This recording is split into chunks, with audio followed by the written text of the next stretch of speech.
Psalm 91 has been called the soldier's psalm and the 911 psalm for a reason. It is a divine declaration of God's protection, presence, and power. As you journey through these verses, may your confidence in the Most High grow. Whether you are facing physical danger, spiritual warfare, emotional weariness, or uncertainty about your future, this psalm is your anchor.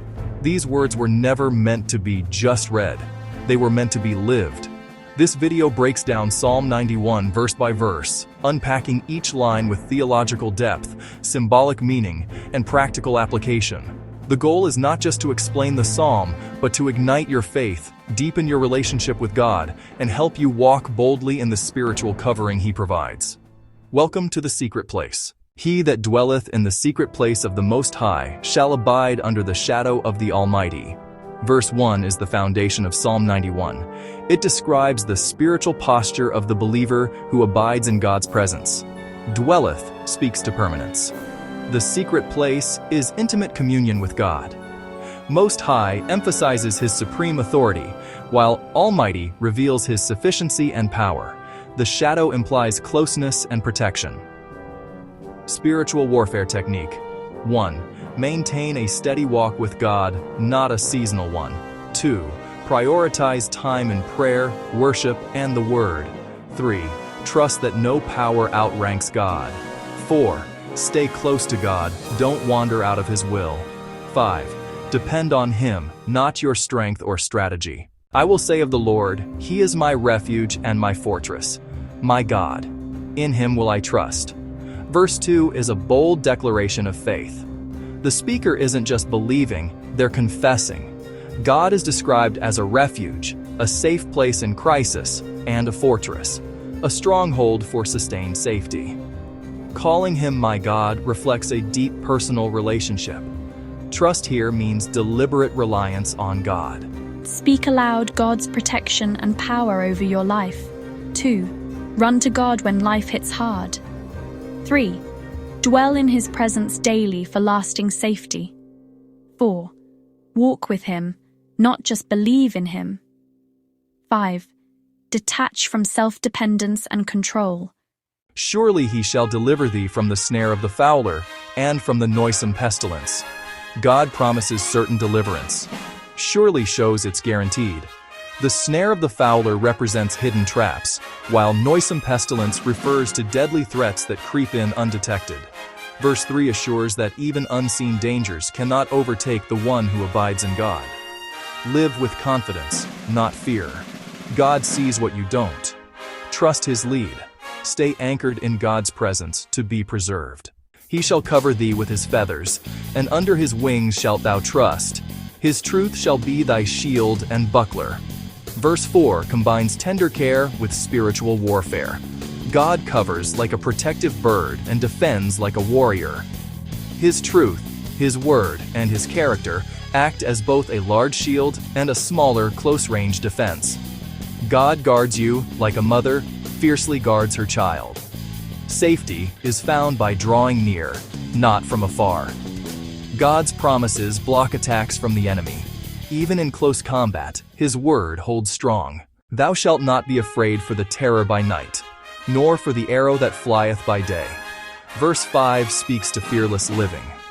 Terror by night includes hidden fears, nightmares, and spiritual attacks, while the arrow by day represents visible, targeted danger. Those who dwell in God do not live in fear day or night. You can have unshakable peace. God guards you even in your most vulnerable moments. No weapon formed against you shall prosper, nor for the pestilence that walketh in darkness, nor for the destruction that wasteth at noonday. Verse 6 pairs hidden threats, pestilence and darkness, with public disasters, destruction at noonday. Whether harm is creeping or crashing, those in God's covering have no reason to fear. Protection from disease, anxiety, and demonic activity.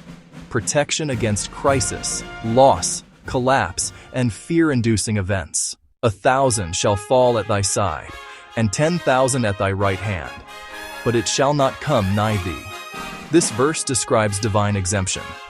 Though mass devastation occurs nearby, the one who dwells in God's secret place remains untouched. It is a supernatural distinction between those covered by God and those who are not. You'll see devastation, but you will not suffer it. Even the strong may fall, but not you. God's protection singles you out. Only with thine eyes shalt thou behold and see the reward of the wicked. This verse emphasizes that the believer will see God's justice without being affected by it. They will witness the downfall of the wicked as observers, not participants. This is divine vindication and separation.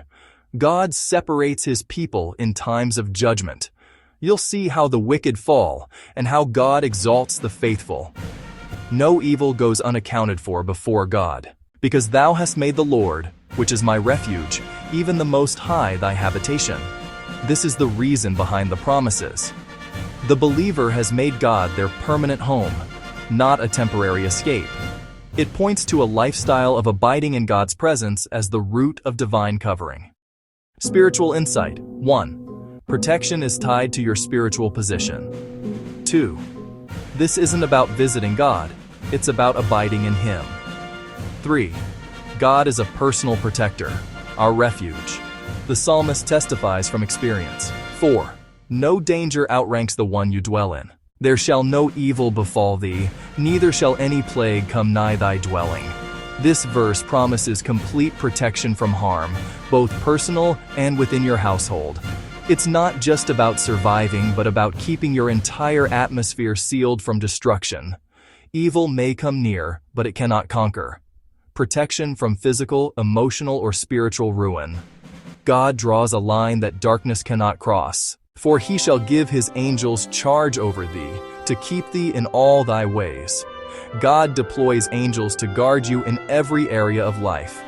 They are not symbolic. They are real, active, and assigned by God's command to ensure your safety as you walk in his will. Spiritual insight. 1. God initiates protection. You don't earn this, it's granted. 2. Real angelic beings are sent to help, guard, and rescue. 3. You're not just watched, you're guarded. 4. They ensure you don't stumble or fall into traps. 5. No part of your journey is left uncovered. They shall bear thee up in their hands, lest thou dash thy foot against a stone.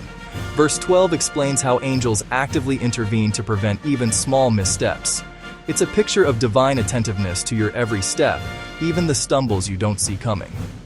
God's angels intervene with personal care. You're not just protected, you're handled with care. God protects you from traps before you fall. Even minor missteps are covered under God's protection. Thou shalt tread upon the lion and adder, the young lion and the dragon shalt thou trample under feet. Verse 13 marks the transition from being protected to being empowered. You don't just survive the enemy, you trample him. The lion, adder, and dragon symbolize both seen and unseen spiritual threats, all placed under your feet by God's authority. Walk over the lion boldly, crush the snake with discernment, dominate the young lion with spiritual maturity, trample the dragon by the Spirit of God. Because he hath set his love upon me, therefore will I deliver him. I will set him on high, because he hath known my name. Now God speaks directly. He promises deliverance, elevation, and intimate reward, not because of works, but because of love. Setting your love on God activates deliverance and lifts you above the reach of danger. 1. Love is the root of intimacy with God. 2. God steps in himself when you cling to him. 3. He lifts you above danger and honors your faith. 4. Knowing God is trusting his character and promises. He shall call upon me, and I will answer him. I will be with him in trouble. I will deliver him and honor him. This is God's fourfold promise to the one who calls on him. He will answer, accompany in trouble, deliver, and then honor. This reveals that God doesn't just rescue, he restores with dignity and favor. Spiritual insight. 1. You have access to God. 2. You will never be ignored. 3. You won't go through it alone. 4. God has a plan out of every trap. 5. After the storm comes the glory. With long life will I satisfy him, and show him my salvation. This final promise is the seal of God's covenant.